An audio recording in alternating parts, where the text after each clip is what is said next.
Minotauro y yegua muerta. El Minotauro, mitad hombre y mitad toro, vencedor y víctima, el símbolo de sí mismo preferido por Picasso. Criatura de la luz y de las sombras, su hogar es el laberinto y su destino es la muerte.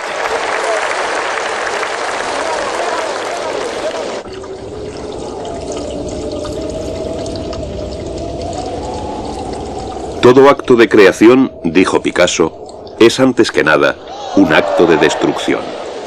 La mano del artista es como la mano del torero.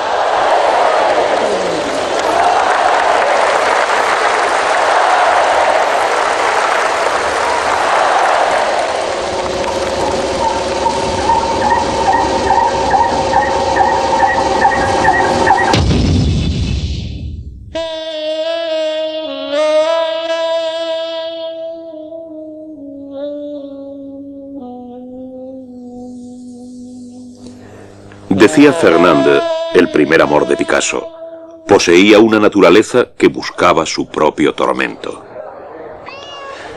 Barcelona y un café literario llamado Els Quatre Gats. Ya en 1900 lo frecuentaban poetas y escritores, músicos y artistas, entre ellos el joven Pablo Picasso. Picasso solía impresionar a sus amigos haciéndoles esbozos que imitaban el elegante estilo de café de Toulouse-Lautrec. Le considerábamos, ha recordado más tarde uno de los contertulios, un héroe legendario. La Coruña, húmeda y fría. Una ciudad que Picasso detestaba. Su hermana María de la Concepción murió aquí de difteria.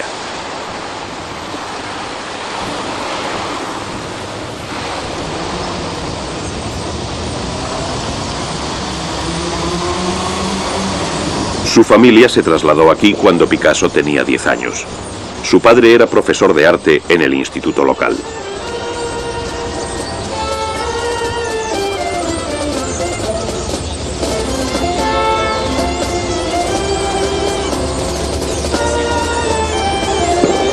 La Academia de Bellas Artes, en la que Picasso ingresó en 1892. Aprendió tan rápidamente que a la edad de 14 años su padre le legó en vida su paleta y sus pinceles y, según la leyenda, juró no volver a pintar jamás.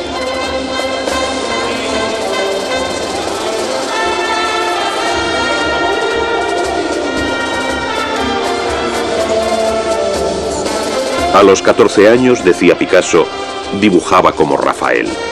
Jamás dibujé como un niño.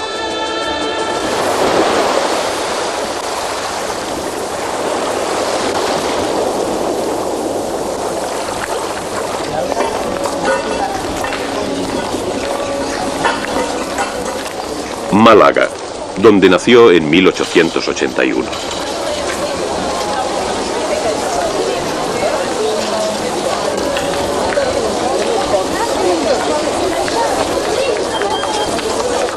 Picasso aprendió a dibujar antes que a hablar.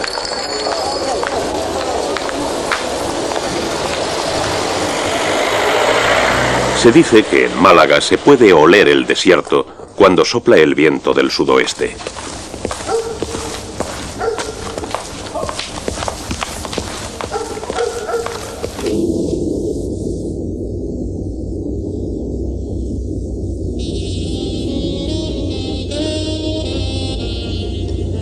Tenía 3 años de edad cuando su padre le llevó a la Plaza de Toros de Málaga a ver su primera corrida.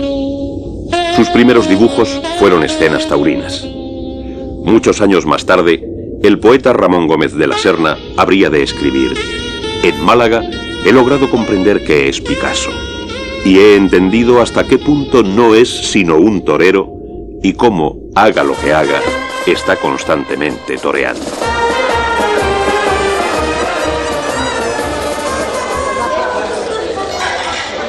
...1900... el joven diestro visita por primera vez París. En La Coruña había aprendido a dibujar como Rafael. En París Adopta el estilo de Toulouse-Lautrec y las pinceladas de Vincent van Gogh.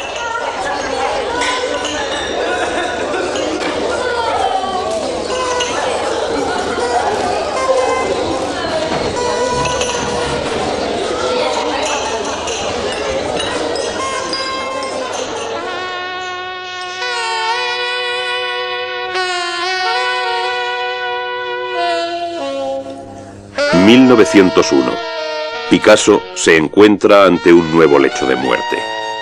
Su amigo, el poeta Casagemas, que le había acompañado a París, se suicida a causa de un trágico romance. Picasso llora su muerte con un torbellino de pinceladas al estilo de Van Gogh.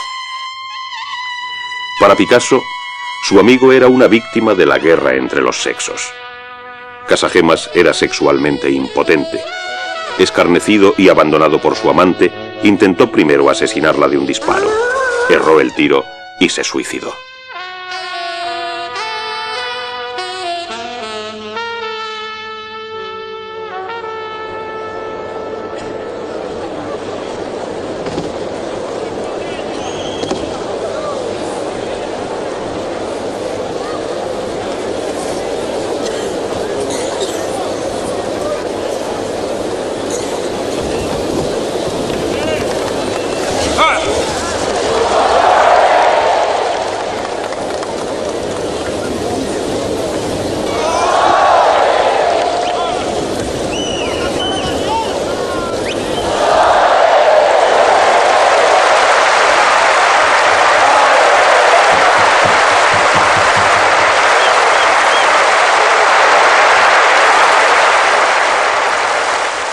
Picasso no consiguió reunir el valor necesario para asistir al funeral de su amigo.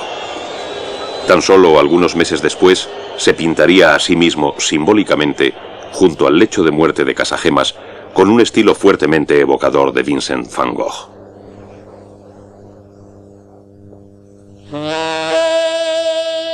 Arropado en su enorme abrigo de invierno, frío y solo, le vemos en este triste autorretrato de 1901. Fue pensar en Casagemas lo que me impulsó por primera vez a pintar en azul, recordaría más tarde Picasso.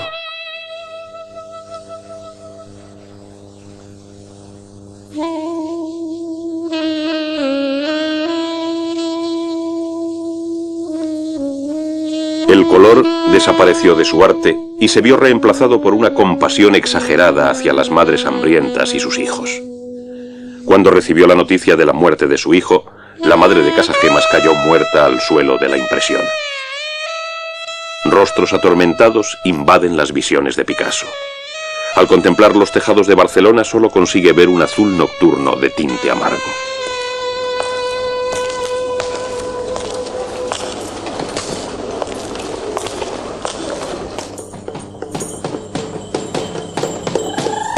En 1904, el azul deja paso al rosa. Los terrores de años anteriores hallan su expresión en el rostro demacrado de El Loco.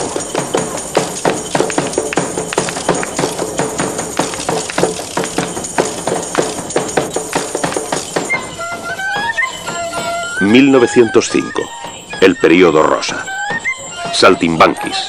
Arlequín representa al propio Picasso. El poeta Apollinaire es su gordo compañero, el bufón. Picasso ha encontrado una familia de acróbatas que le acompaña. Inicia su primera gran historia de amor con Fernand Olivier. Se instalan juntos y una serenidad nueva aparece en su arte. Los oscuros fantasmas de los años azules habrán de retornar para perseguir a su creador. Pero por el momento, su reinado ha terminado.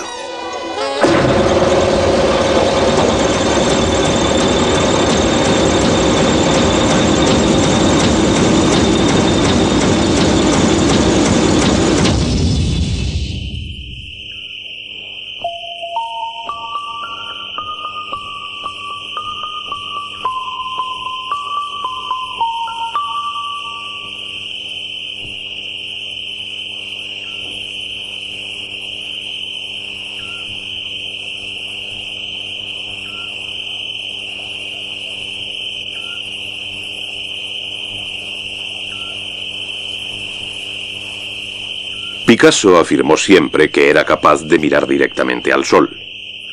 1906. Gossol en el Pirineo español. La luz del sol comienza a abrirse camino en el arte de Picasso. Estaba de nuevo en España, su país natal, entre gentes y rostros conocidos.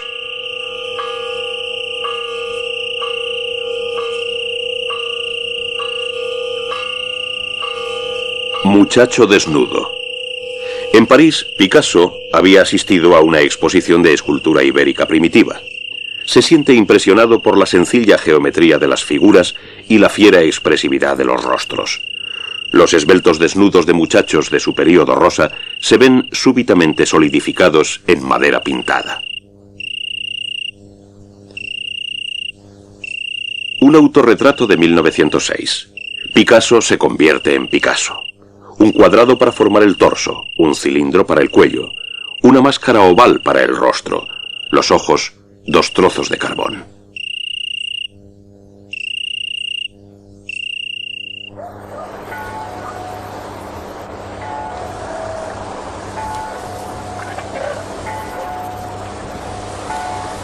Picasso viaja a Gossol durante el verano de 1906, acompañado de Fernand Olivier. Habrían de resultar unas vacaciones trascendentales. Lejos del mundo cambiante y efímero del París moderno, con suelo español bajo sus pies y sol español sobre sus hombros, a la clara luz del Pirineo, Picasso consigue ver todo de nuevo con claridad. Tejados, sólidos como rocas a la luz del sol.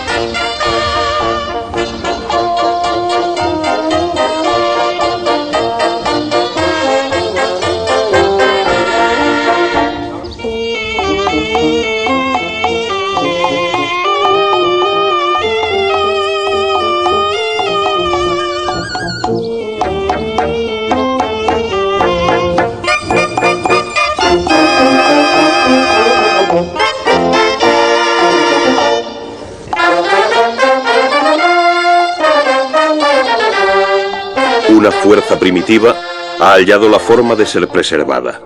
El cuerpo humano se convierte en una pieza de escultura antigua.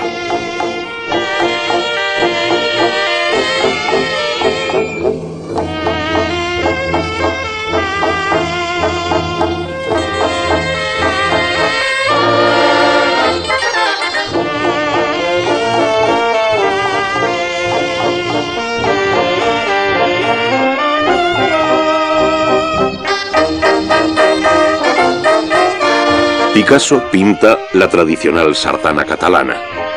Como un sol con forma humana, los brazos alzados del danzarín imitan los rayos del astro. Es la primera en una larga serie de danzas presentes en su arte.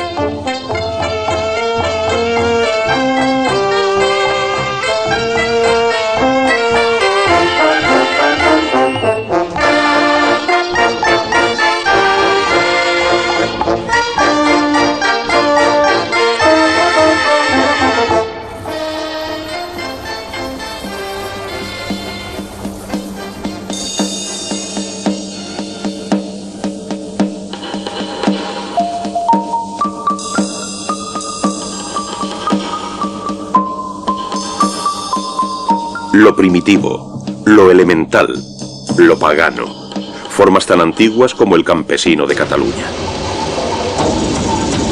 Ver las cosas como son, esta era la ambición de Picasso.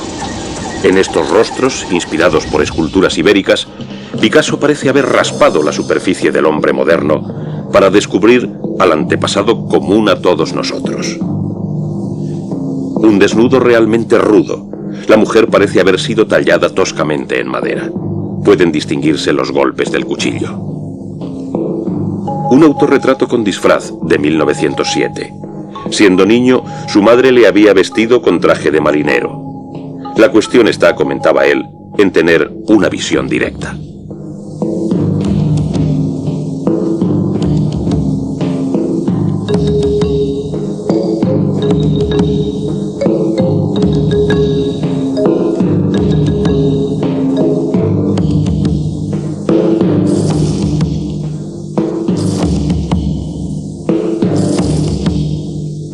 De nuevo un niño con su madre. En esta ocasión, la idílica escena se encuentra asaltada por antiguos terrores.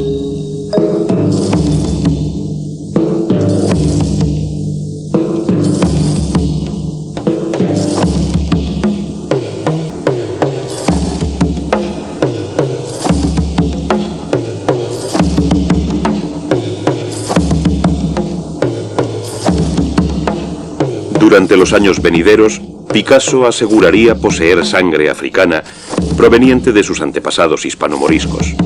Pero en junio de 1907, en el verdadero momento de la epifanía, Picasso descubre en la colección etnográfica del Museo del Trocadero las máscaras tribales y los amuletos de fertilidad de África y de los mares del sur.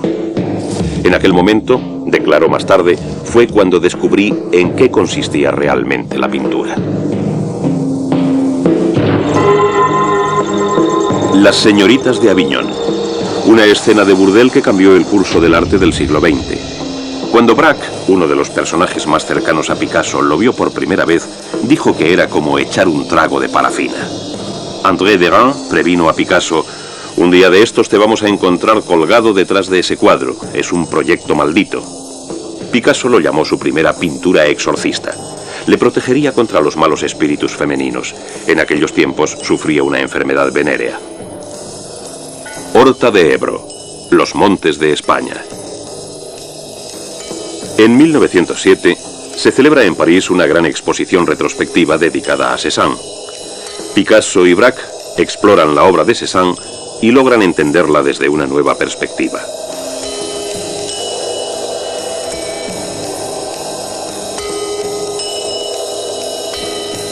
Paisaje con dos figuras. Tratad todo aquello que forme parte de la naturaleza, decía Cézanne, de acuerdo a la esfera, el cilindro y el cono. Picasso divide, entrecruza, separa y reorganiza las formas de la cabeza humana. Pintar, decía, es destruir.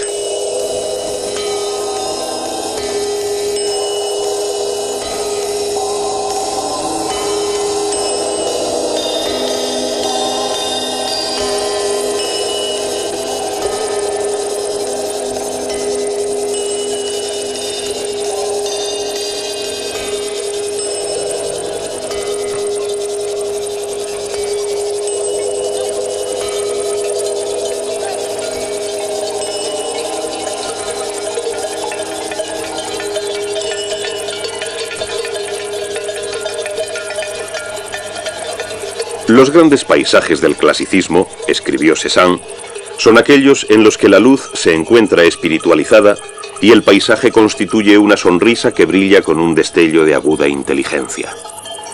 Un crítico chistoso se quejó al enfrentarse a aquellos nuevos paisajes de las casitas que parecían cubos.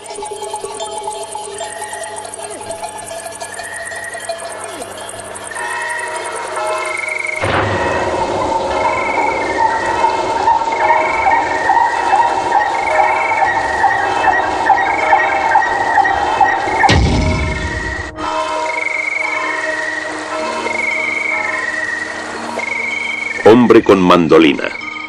Estudia la figura, escribía el poeta Apollinaire, del mismo modo en que un cirujano lleva a cabo una disección. No hay punto de escape, no hay horizonte, no hay perspectiva, ni comienzo, ni fin. Tan solo la dura solidez del espacio. Una humilde guitarra, vista al mismo tiempo de frente y de costado.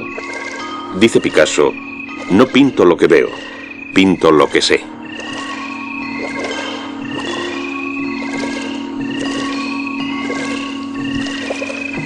Picasso había hallado en el arte africano el modo de ejercer un poder primitivo sobre la figura humana. En sus cuadros cubistas aprende a mantener inmóvil la figura mientras la examina desde todos los ángulos, midiéndola, despojándola de su superficie, hundiendo el bisturí en su misma solidez, reconstruyéndola. Decía Picasso: intentábamos avanzar en dirección opuesta a la del impresionismo. Por ello abandonamos el color, las emociones y los sentimientos. Andábamos en busca de una base arquitectónica capaz de restaurar el orden. Partiendo de ángulos y curvas, segmentos y secciones, cimas y promontorios, Picasso reconstruye una nueva figura humana. Cada paso, cada simplificación conduce a la siguiente. 1912. Picasso, consciente de que se le escapa la percepción del mundo visible, introduce un fragmento real del asiento de una silla en una naturaleza muerta. Lo real ya no solo se representa, sino que se incluye. Dice Jean Cocteau, los únicos placeres que se permite el cubista analítico son los que encuentra sobre la mesita del café.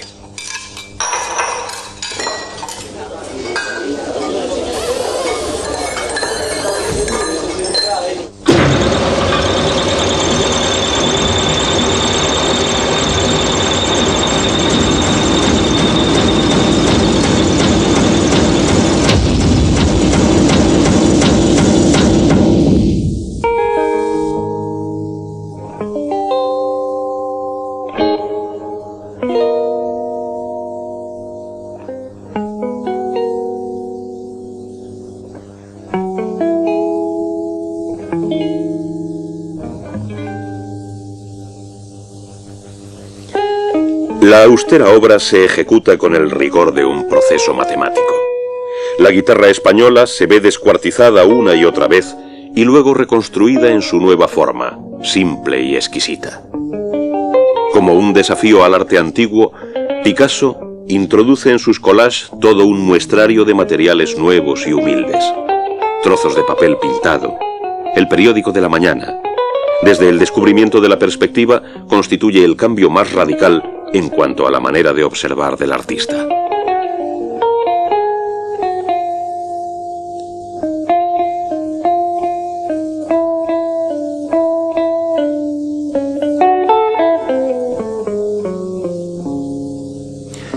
Ya en 1913, parece que el cubismo no tiene más camino que el de la abstracción pura. Pero Picasso se niega a dar lo que muchos consideran que es el siguiente paso lógico. No existe el arte abstracto, escribe. Hay que comenzar siempre por algo. Luego, uno puede suprimir todo rastro de realismo, pero el objeto habrá dejado una marca indeleble.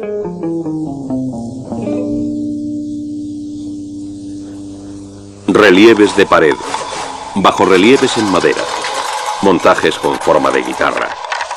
Tras haberse acercado tanto a la destrucción de los objetos viejos, Picasso comienza a crear vitrinas llenas de otros nuevos.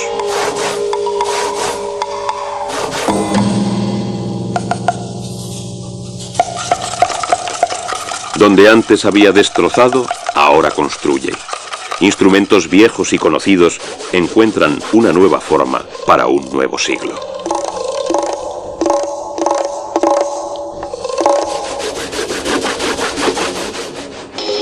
Una botella de Bass y un periódico viejo que se elevan desde la mesa como una torre Eiffel tambaleante. Por primera vez, los críticos comienzan a referirse a Picasso como si se tratara de un mago. El escultor catalán Fenosa, en cierta ocasión en que pasaba junto al estudio del artista, oyó a Picasso gritar: «Soy Dios, soy Dios».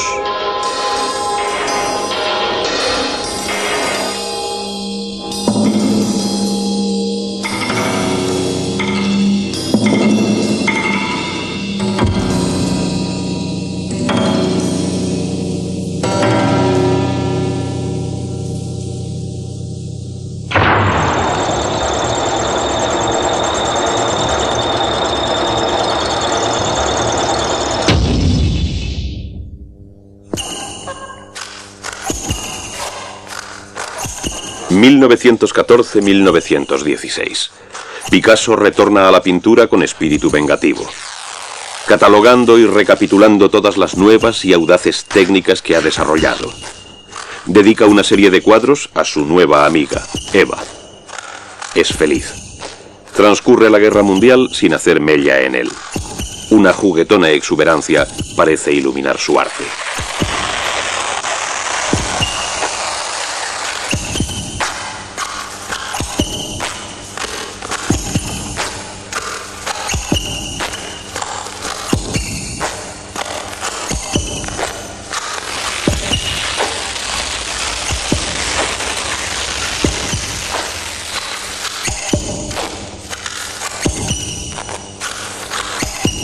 Hombre con pipa, hombre con bigote, hombre con chimenea.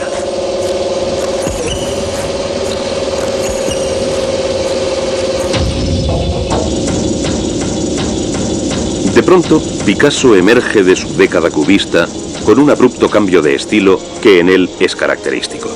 Para asombro de todos, se ha convertido en un seguidor de bañistas mirando un avión. Saint-Jean-les-Pins, 1920. Picasso se burla cariñosamente de sus bañistas. Retozan en el agua como morsas.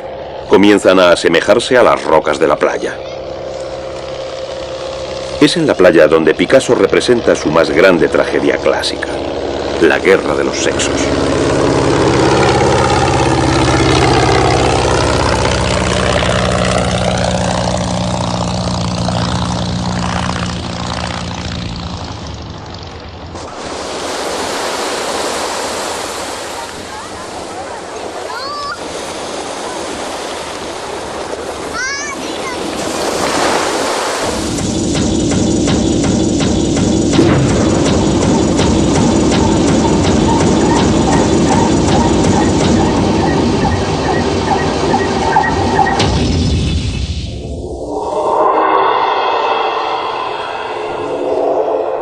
Figuras en la playa, 1931.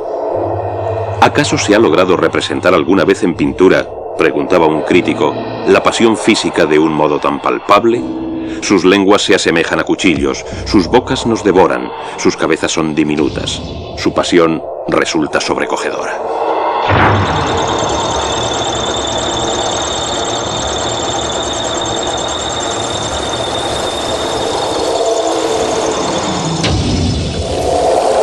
Figura arrojando una piedra. La figura del bañista se ha convertido en una máquina de guerra arcaica, en una catapulta romana.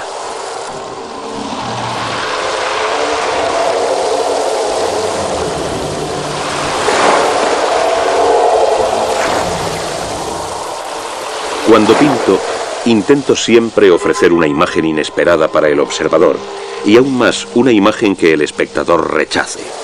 El cuerpo de la persona que se baña ha llegado a ser indistinguible del montón de rocas de la playa.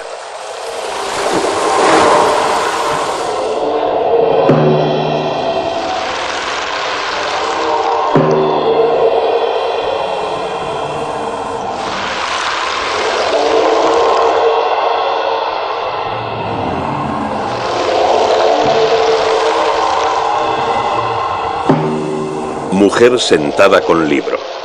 Un instante de paz en el campo de batalla. La cabeza entronizada y el enorme cuerpo inmóvil.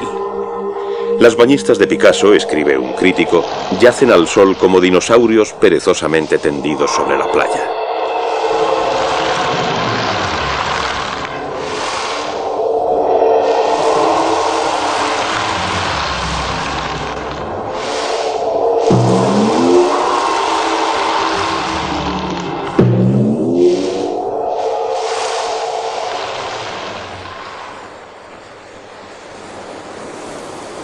En 1921, Olga da a luz un niño, Paulo. Picasso se convierte en padre por primera vez a la edad de 40 años. En la playa, la Sagrada Familia neoclásica disfruta de unas tranquilas vacaciones.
Picasso pinta a Paulo con ocasión de cada cumpleaños hasta que el niño cumple 4.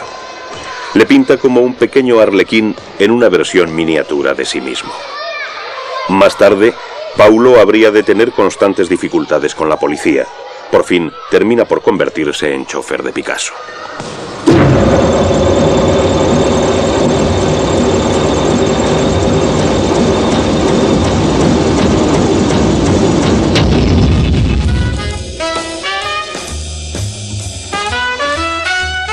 La armonía doméstica no dura mucho y el estilo neoclásico tampoco. Olga resulta una compañera celosa y difícil.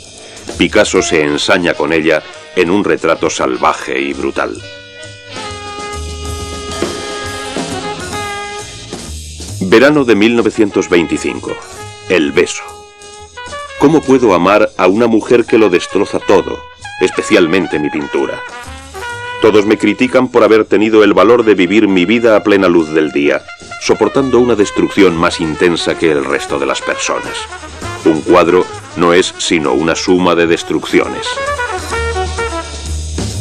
Nunca antes en la historia del arte se había mostrado la imagen de una mujer de un modo tan violento.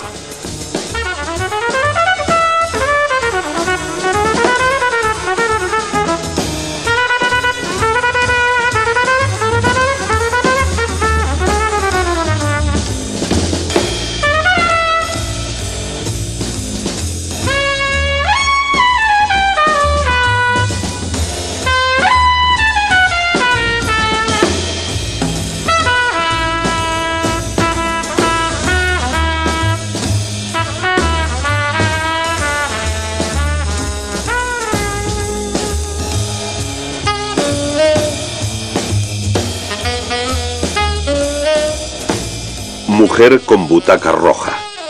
Picasso ataca el mundo burgués de Olga con un surrealismo feroz. Se queja ante sus amigos de que Olga le grita continuamente. Los arrebatos psíquicos de Olga acaban por provocarle un ataque de nervios. Picasso la pinta representándola como una vagina dentada reptiloide.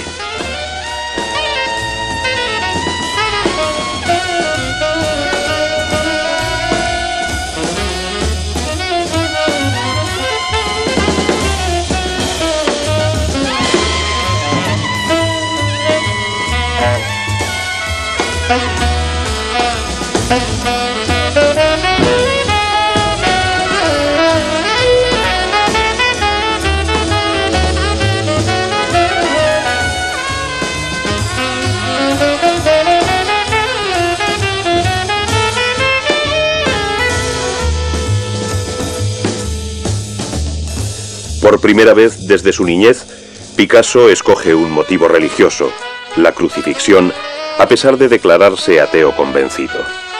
No es Cristo el crucificado, sino él mismo. Los colores son el rojo y el amarillo de las corridas de toros.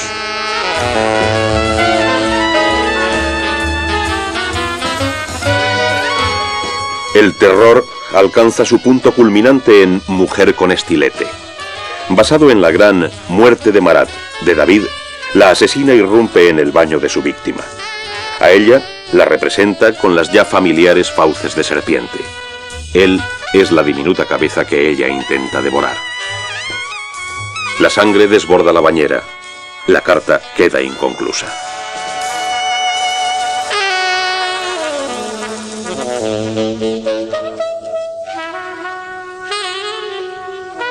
Corrida, la muerte del torero. Según el crítico Michel Leiris, las corridas de toros eran el único espectáculo realmente trágico que aún sobrevivía en la Europa occidental.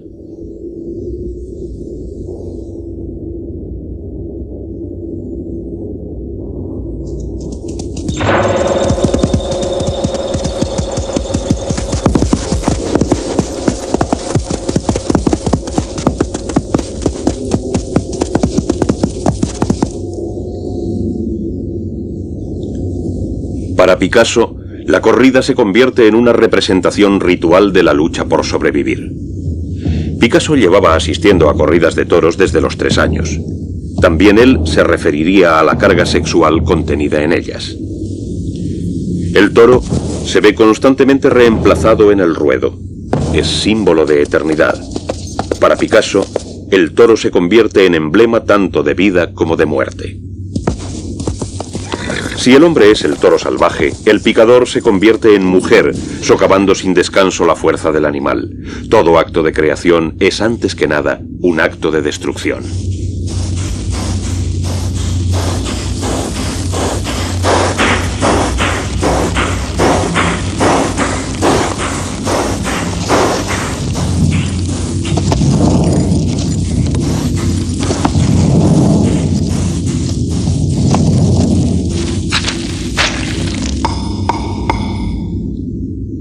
Una guitarra, realizada con los mismos trapos utilizados para limpiar la sangre que resultó de la corrida doméstica mantenida entre Picasso y Olga en 1926.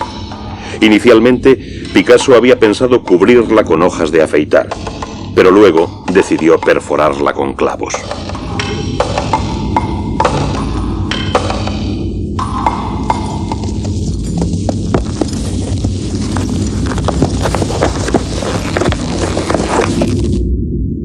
Otra guitarra, fabricada esta vez con una camisa crucificada.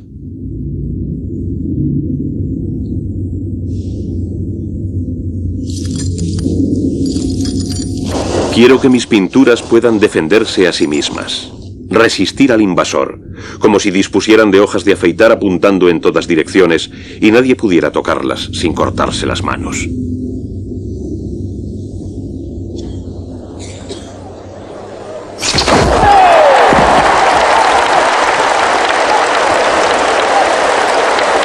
El Minotauro, cuerpo de hombre y mente de toro. Según la mitología, muchachos y muchachas atenienses eran ritualmente sacrificados para aplacar el enorme apetito de la bestia. 1933. El Minotauro se convierte en el alter ego favorito de Picasso. La antigua tragedia se viste con ropajes actuales.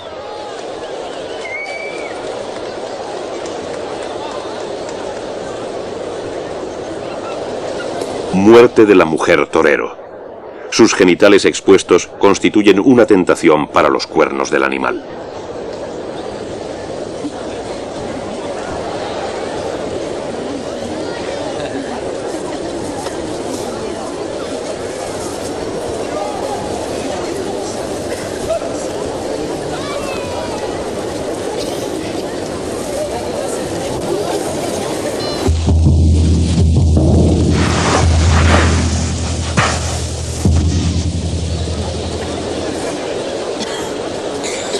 ¿Cómo escapar a los horrores de las corridas domésticas?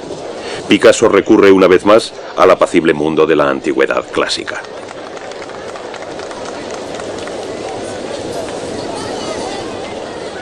Sabes que conocí al amor, dice el principal personaje femenino de la obra de Picasso, El deseo asido por la cola. Tiene desolladas las rodillas y va pidiendo limosna de puerta en puerta.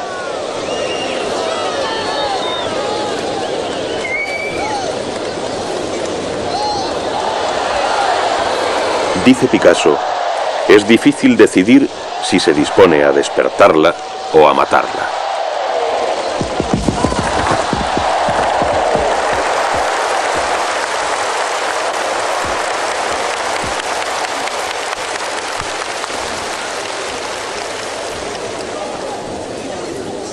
Y añade, el Minotauro mantiene a sus mujeres rodeadas de lujo, pero las somete a un reinado de terror, por lo que a ellas les alegra verle morir. En una mano la carne cálida, en la otra champán helado.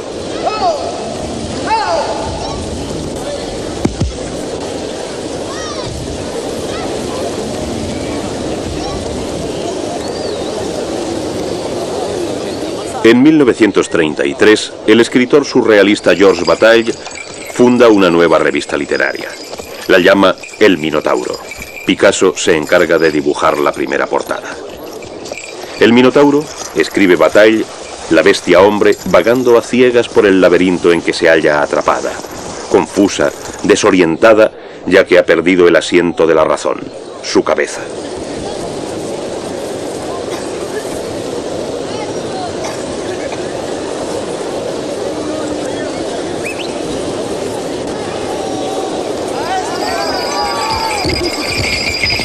1935.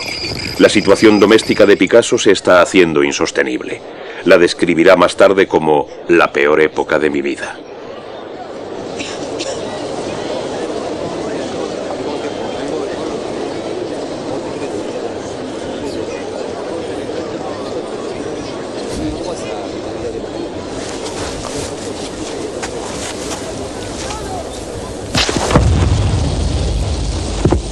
En el infierno de Dante, el Minotauro es el encargado de guardar el séptimo círculo.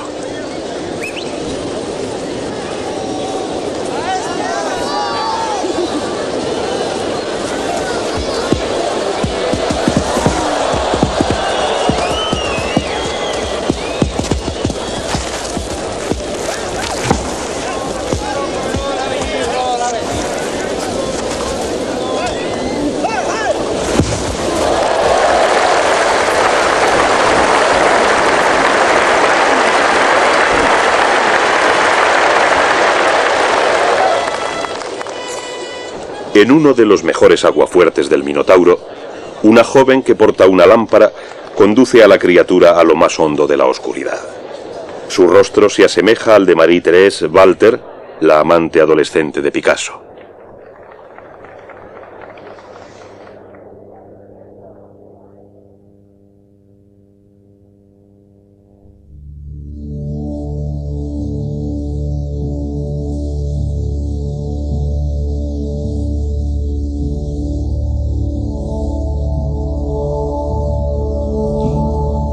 ...1937... El mundo irrumpe de un modo brutal en el infierno privado del Minotauro. Bombarderos alemanes atacan la villa vasca de Guernica, respondiendo a la llamada de las tropas fascistas del general Franco. Guernica es destruida a lo largo de 3 horas de bombardeo continuo. Picasso se solidariza ardientemente con los republicanos. Es nombrado director del Museo del Prado y recibe el encargo de pintar un mural para el pabellón español de la Exposición Internacional. El resultado es el Guernica. El reparto resulta familiar. La madre angustiada con su hijo. El toro que representa las fuerzas de las tinieblas y el mal. El rostro de la ventana pertenece a la mujer que sostiene la lámpara. El caballo embestido. De nuevo, al igual que durante su período azul, Picasso prescinde del color. Se sirve de la crudeza del blanco y negro para llorar la tragedia española. La muerte se halla siempre presente en las soledades y caprichos de los españoles, escribe un buen amigo de Picasso, el poeta Cocteau. Durante el franquismo, el Guernica permanece expuesto en Nueva York. Tras la muerte del dictador, la enigmática y poderosa obra maestra regresa a España. Como en un búnker grisáceo, descansa en el museo, cubierta por un cristal a prueba de balas, tras el que aún impera el estado de guerra.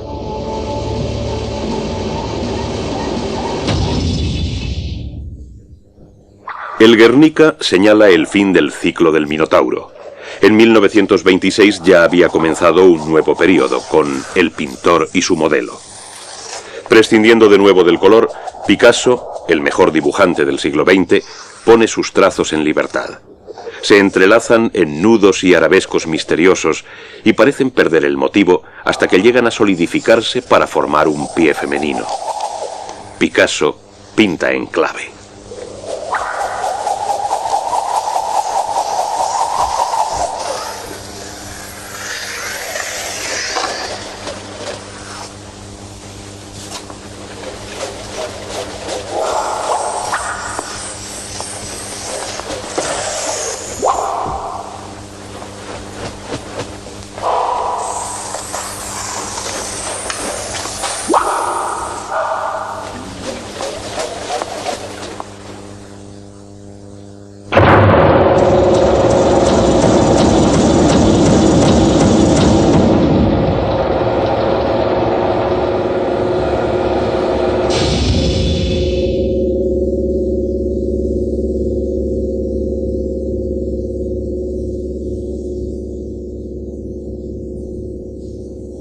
Comenta Picasso, la pintura nunca es prosa, es poesía. Se escribe en versos de rimas plásticas. Son rimas plásticas las formas que reverberan entre ellas, respondiendo a otras formas o al espacio que las rodea.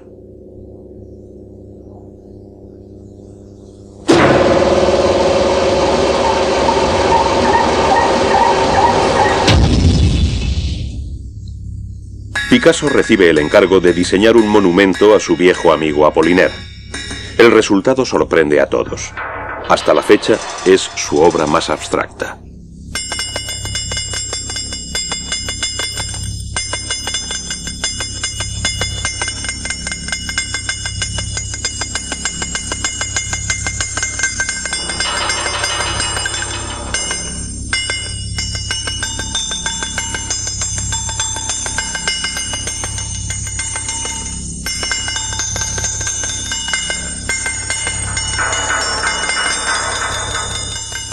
Persigo un equilibrio que pueda captarse instantáneamente, como un malabarista que atrapa una bola, y no un equilibrio prefabricado que se limite a permanecer ahí, inerte.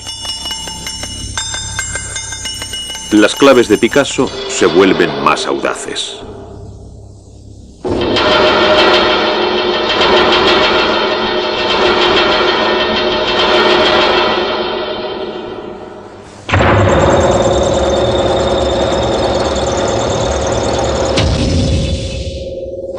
Naturaleza muerta sobre pedestal.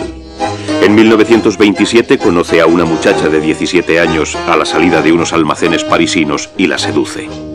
Esta naturaleza muerta es un gozoso retrato de ella. La cabeza es un cuenco de frutas, los pechos 2 manzanas maduras. Picasso se representa a sí mismo como una vieja jarra.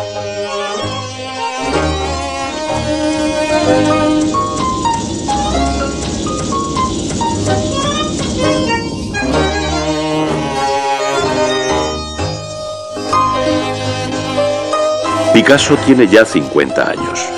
Marie-Thérèse Walter se convierte en su mejor modelo. La pinta de un modo obsesivo, una y otra vez, cautivado por su juventud y voluptuosidad. El color retorna a su arte. El viejo pintor prescinde de sus claves. Aquel tierno amor adolescente se convierte en motivo de una encantadora serie de retratos.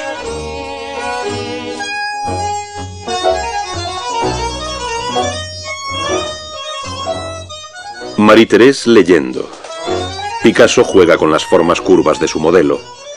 Las rimas plásticas se convierten en rimas cromáticas.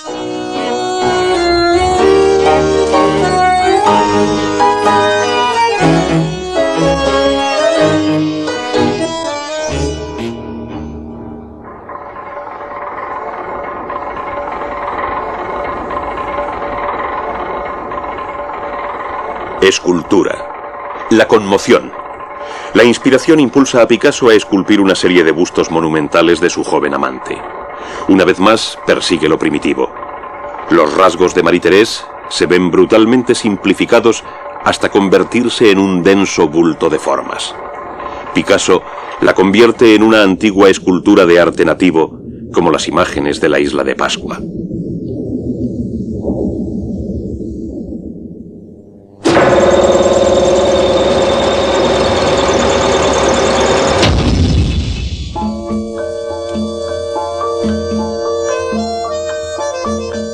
Marie-Thérèse es una muchacha modesta y sencilla. Lee constantemente. Siente devoción por Picasso. De nuevo la pinta en forma de cesta de fruta, repleta de jugosos frutos que maduran al sol.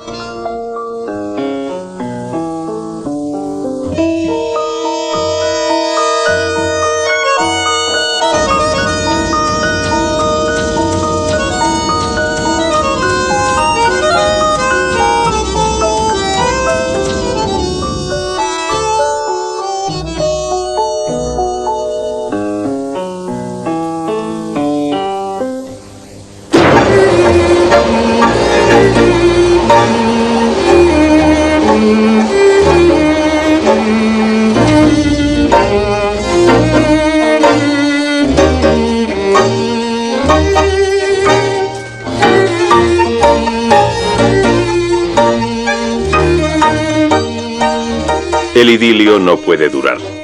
Picasso y Marie-Thérèse mantienen furtivamente el romance en la playa, en el jardín.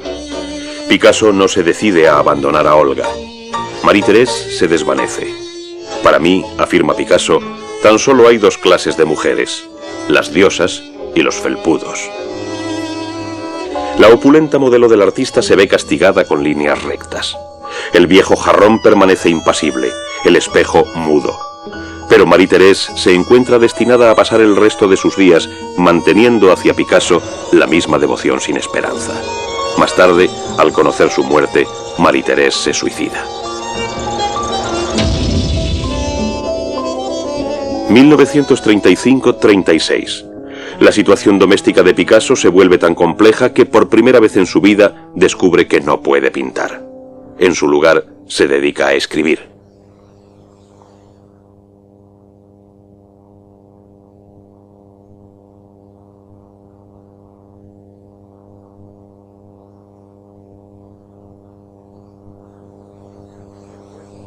El poeta Paul Éluard solicita un análisis secreto de la escritura de Picasso. El veredicto del grafólogo es el siguiente. Este hombre ama apasionadamente y al mismo tiempo destruye aquello que ama.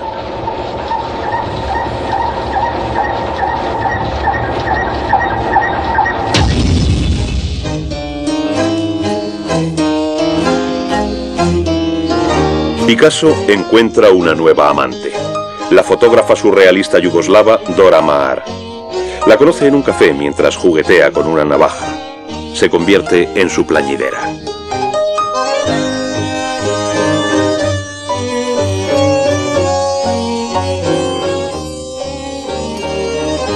Una vez más, Picasso desarrolla un nuevo código de trazos y colores destinado a su nueva amante, Dora Maar.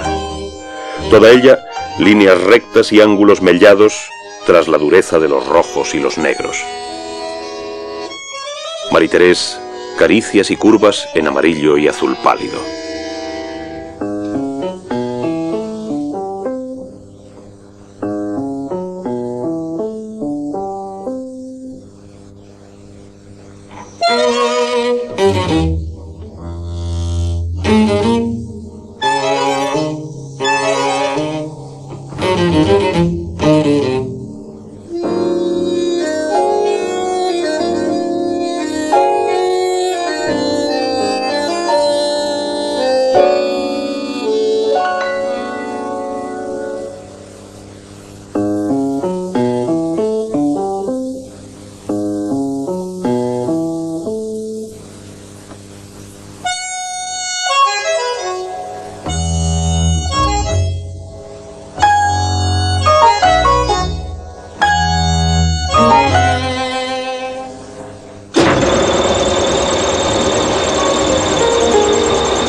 La moda escandalosa de los años 30 excita la naturaleza humorística de Picasso. Le suministra la materia prima para sus retratos de modelos. Observa una marcada predilección por los sombreros extravagantes. En los retratos de Picasso, los sombreros se convierten en la continuación física de las modelos.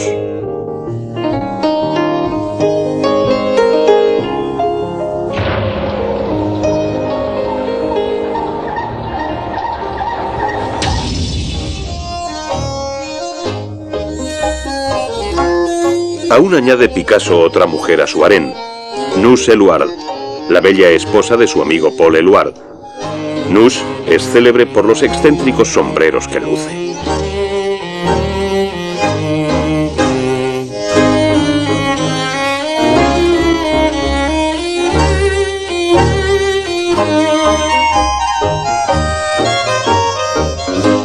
A lo largo de una serie de retratos inquietantes, Picasso combina el rostro de Dora Maar con los rasgos de su perro afgano, Kazbek.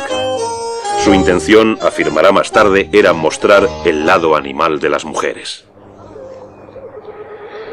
¿Alguna vez se ha representado la niñez de un modo tan monstruoso? Por fin, Marie-Thérèse da a luz a una niña. Picasso la llama Maya en recuerdo de su hermana muerta.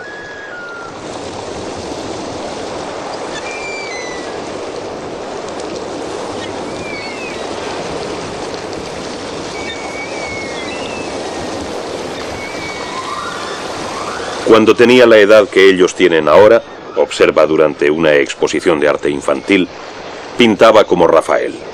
Me ha llevado toda una vida aprender a dibujar como ellos.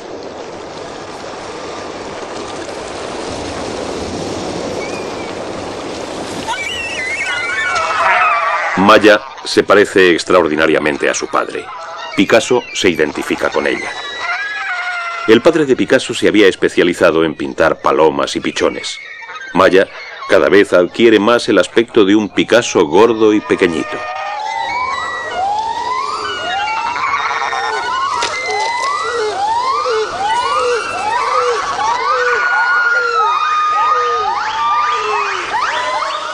La amargura y la introspección irrumpen en su arte.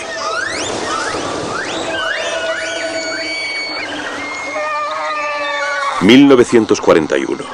Picasso decide permanecer en París mientras la guerra ruge a su alrededor. Un soldado alemán le visita en su estudio. Al contemplar una foto del Guernica, el soldado pregunta al pintor: ¿ha hecho usted esto? No, responde Picasso, lo habéis hecho vosotros.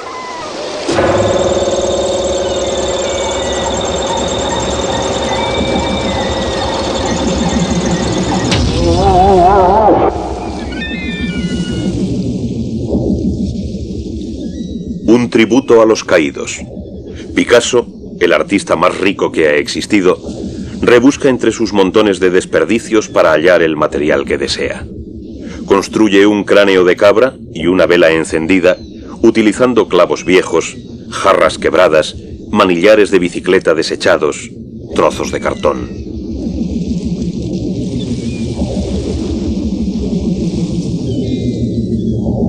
Comenta Picasso: Dios no es sino un artista como los demás. Inventó la jirafa, el elefante y el gato, pero carece de estilo. Continúa experimentando. Añade: cualquier objeto cotidiano puede llegar a convertirse en un vehículo para transmitir mis pensamientos. Al igual que Cristo se servía de las parábolas, yo me sirvo de los objetos.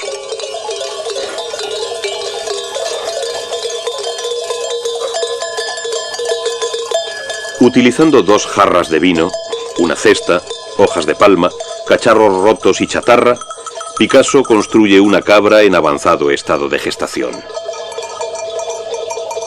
No intento expresar la naturaleza, sino más bien, como dicen los chinos, trabajar como la naturaleza.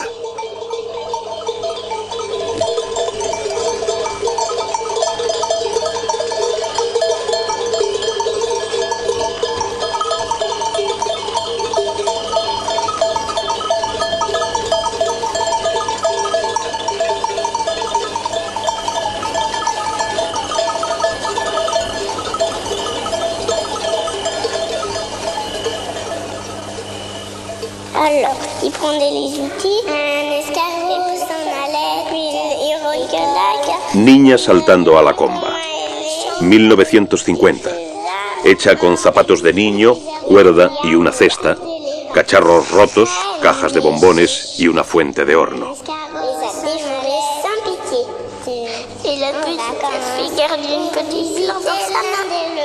Tiene una nueva amante, la pintora Françoise Gillot. La persuade para darle 2 hijos más, un niño, Claude, y una niña, Paloma. Et aussi, elle se met nu pieds dans le jardin. Bon, au revoir, petite fille.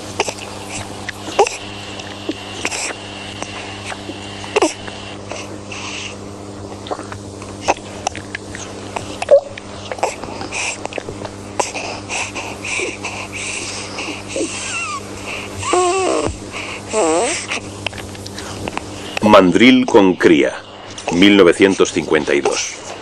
Picasso ha cumplido los 70 años y ha llegado a obsesionarse con su propia fertilidad. Los cochecitos de juguete de sus hijos son utilizados para formar la cabeza de la madre mandril.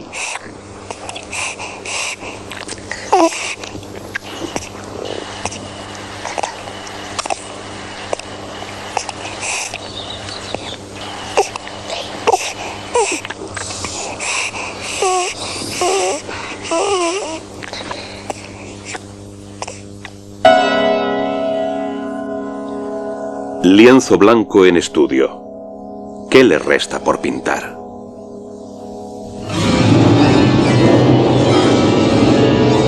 Picasso decide subir el listón hasta el último agujero. Recurre al pasado en busca de inspiración y se dedica a los grandes maestros de la antigüedad, rehaciendo cuadros de Ingres, Delacroix, Manet y sobre todo del que quizá tal vez haya sido el pintor español más grande, Velázquez.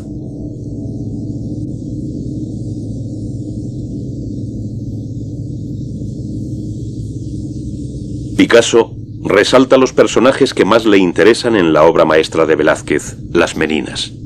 La joven infanta le fascina, le recuerda a su pequeña Maya. Picasso somete a los personajes de Velázquez a una irreverente serie de pruebas digna de Alicia en el País de las Maravillas.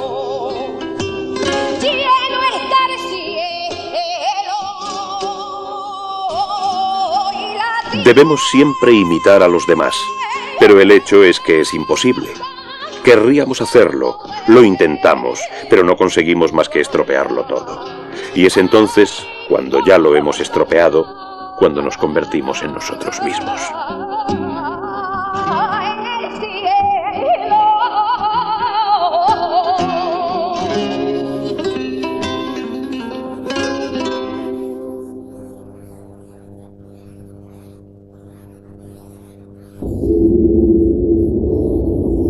La pintura, ¿arte o magia negra?, se pregunta.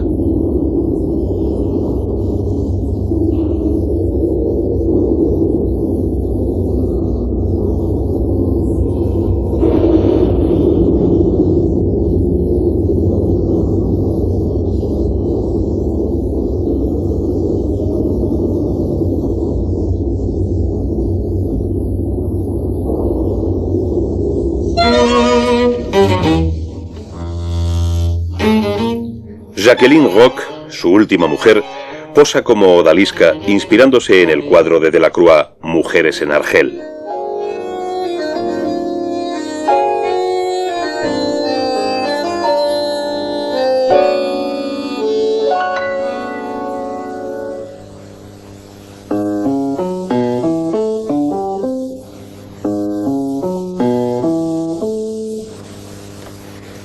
El cuerpo es de Picasso. El turbante de Matisse. Cuando Matisse murió, me dejó sus odaliscas como legado.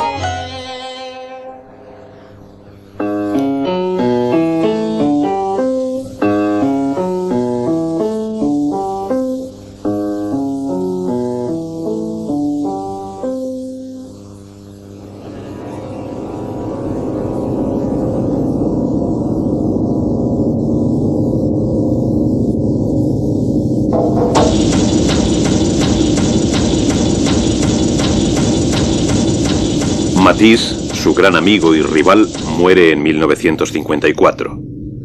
Cuando ya se había dicho y hecho todo, escribe Picasso, solo quedaba Matisse.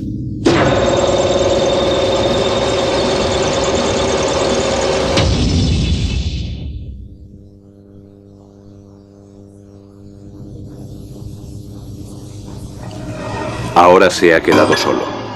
Naturaleza muerta con cráneo de toro.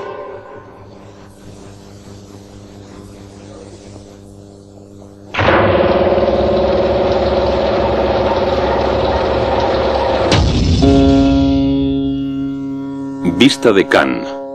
Picasso se ha convertido en el artista más conocido del mundo. Fabulosamente rico, obtiene a cambio de un solo cuadro una casa en el sur de Francia. Posee castillos y villas a todo lo largo de la Riviera francesa.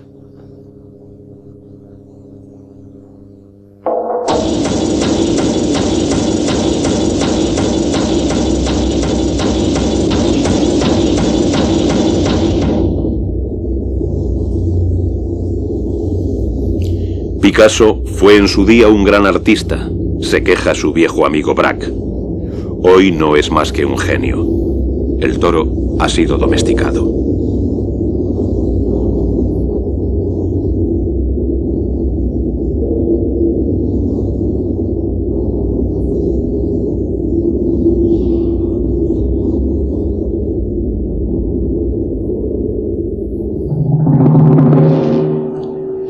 Desnudo reclinado y hombre con guitarra, 1970.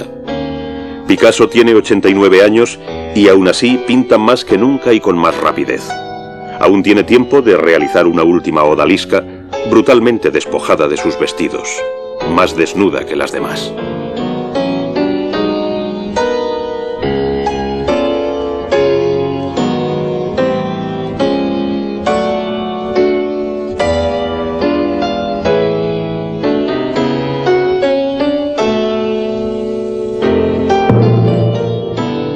Acometer una empresa como esta, comenta contemplando lo que ha sido su carrera, requiere todas las resonancias de una pasión que en sí es autosuficiente. Una última corrida, un último estoque.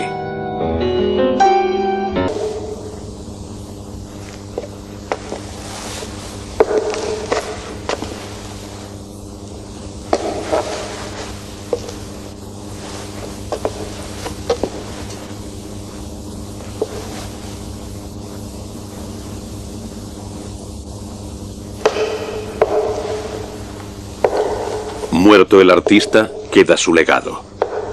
En el Hotel Salé de París, el Museo Picasso nos muestra fragmentos de su creatividad. 80 años de la producción creadora más poderosa de nuestros tiempos han llegado a su fin.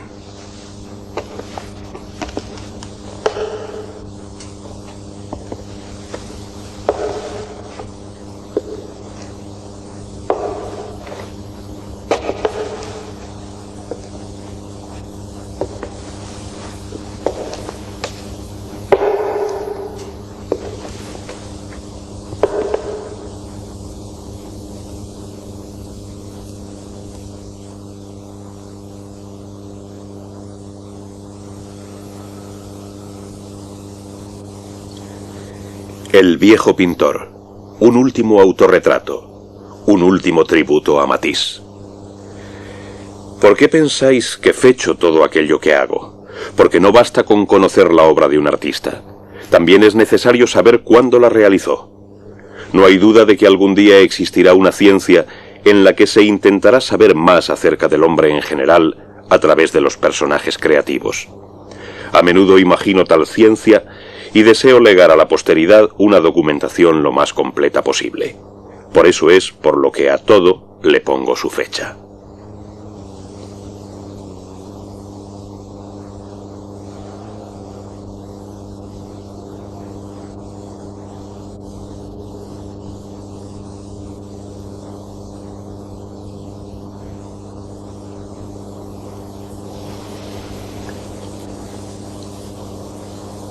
Pablo Picasso muere el 8 de abril de 1973. Tiene 92 años. Sus últimas palabras conocidas son: aún hay que inventar la pintura.